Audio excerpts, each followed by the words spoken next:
Ya, terima kasih Anda masih bersama kami di Hot Economy. Kembali kita lanjutkan lagi dialog kita bersama Pak Budi. Pak Budi, terkait dengan tadi yang disampaikan oleh Pak Komaydi tadi, marketable. Nah, apakah dari sisi ekonomisnya ini untuk D100 ini lebih murah mana dibanding dengan fosil gitu Pak?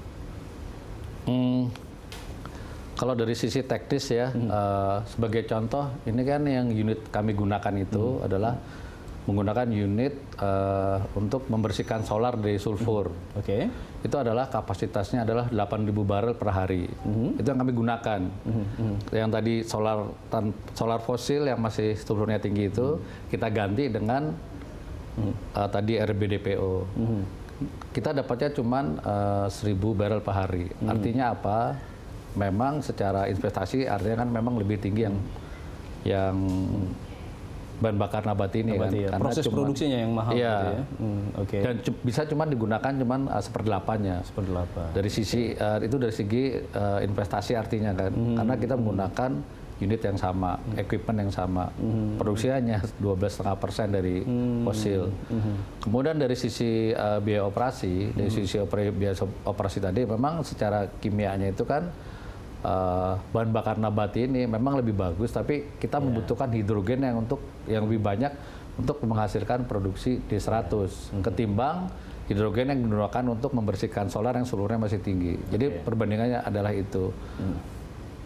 Kalau marketable mungkin dari sisi ekonominya saja, sehingga memang mungkin Pak Komaydi nanti bisa menjelaskan kan.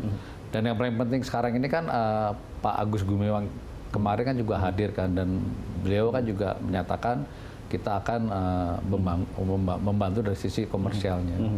Jadi yang kita harapkan itu sih adalah kita bisa mendapatkan insentif dari harga bahan bakunya maupun harga produksinya. Harga CPO-nya ya?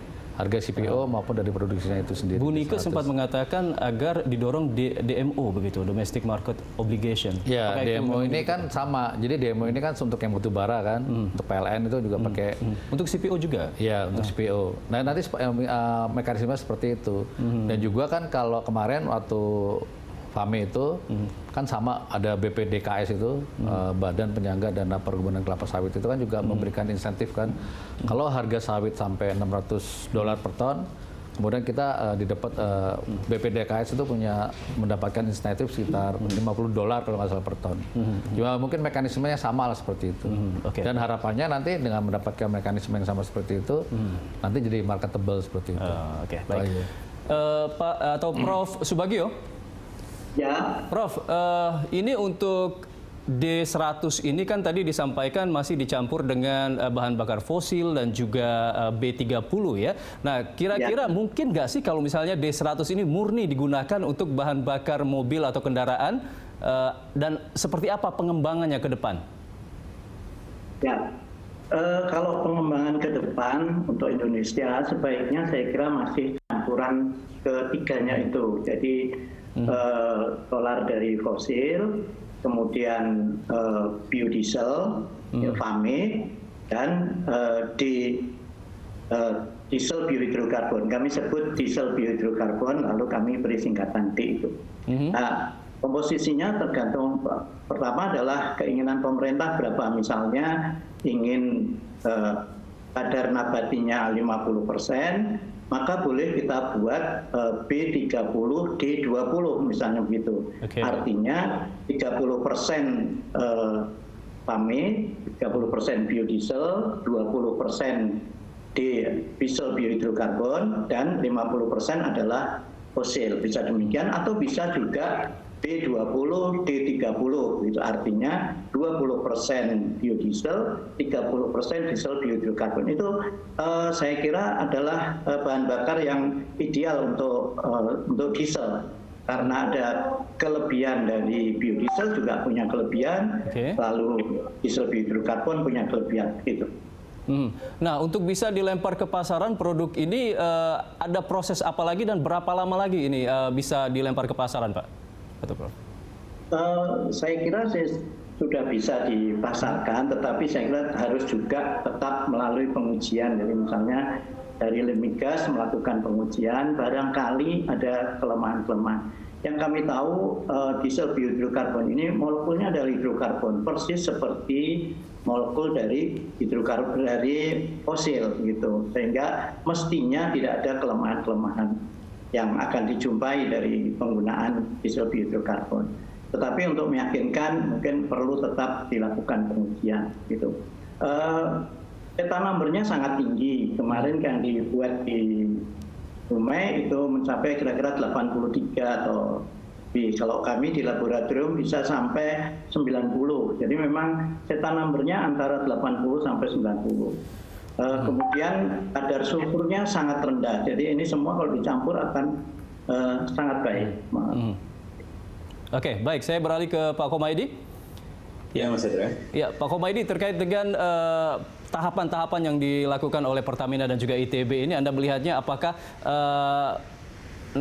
B atau D100 ini bisa dikembangkan ke depannya, ini bisa masuk ke pasaran dan diterima oleh masyarakat, Pak Komaydi?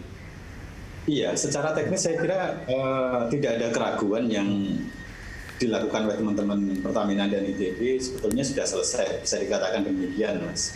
Tinggal melalui uji coba di lapangan, karena kalau tadi Prof. Subagio menyebutkan stand number-nya bahkan lebih besar dibandingkan diesel yang kualitas bagus yang ada di pasaran saat ini. Saat ini kan stand number untuk diesel rata-rata di kisaran 51 sampai 55 ya. Tadi Prof menyebutkan bahkan di atas 75.